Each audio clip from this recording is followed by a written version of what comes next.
groceries on the way home. I remember once when the express lane was 15 items or less, he counted 16 in our basket and waited in the longer line, refusing to put back the flowers he'd bought for my mom. Dad followed the rules, and he stuck to his principles. At 17, I thought I was too old to do the Jekyll trip with my parents, so I'd get the cookie with my dad, ride an angst-fueled lap of the island by myself, and watch TV at the rental house while they went to the beach. At first, I was annoyed that there was nothing on other than the Tour de France, but then Tyler Hamilton won a stage with a broken collarbone, and Lance Armstrong crashed but still beat Jan Ullrich up the mountains on the way to his 5th win. Dad said I was wasting my vacation. Why would anyone care who wins a bike race, he asked. But I had to see if Lance's Discovery Channel team would catch the breakaway, pulling in the wind while Armstrong hid in their draft to save energy for his next devastating attack. There were all sorts of prizes and races within the race that affected team strategies, from stage victories and sprints to the King of the Mountains jersey for the best climber. Sweeping around castles and coastlines, the peloton was a symphony, and bike racing was a magical combination of a fist fight and a chess match. The city of Atlanta is basically owned by the Coca-Cola Company, so our school had vending machines filled with soda, and I don't remember ever drinking water as a kid. I spent most of my teens obese and depressed, never a fan of exercise, but when we got back from Jekyll, I headed straight to Bikeways, where the owner sold me a used Trek 1200 hybrid. It was 2 sizes too small, so I can confirm that he was a jerk, if not a KKK member, but I loved the freedom it brought me. Riding with my friends, I was an explorer, seeing the world for the first time. When I got home, I'd catch myself smiling and singing as I leaned my bike against the wall in the garage, and I could tell it was good for my soul. I'd lost 45 pounds by the time I arrived at the University of Florida for college, so I was known as Skinny Phil to the UF Cycling Club, and I was more interested in learning how to draft than in doing my homework. I bought a racing bike on eBay and came back to Tucker for Christmas with shaved legs and tights. Dad shook his head in a scene right out of Breaking Away. Bikeways went out of business, and I noticed a sign on Main Street announcing a beautification project.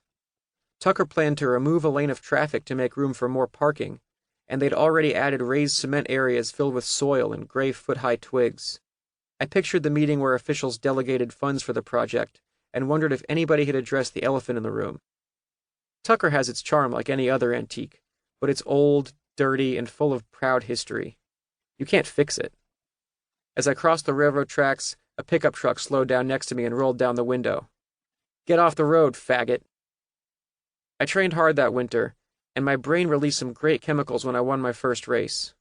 I was addicted, and nothing else mattered for the next 10 years of my life.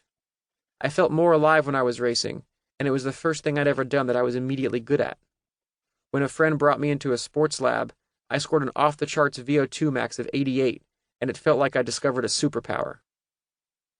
Lacking in fast-twitch muscles, I lost every sprint, but I was always fastest up a hill, and I usually won time trials, known as TTs, a discipline where riders compete against the clock on special bikes.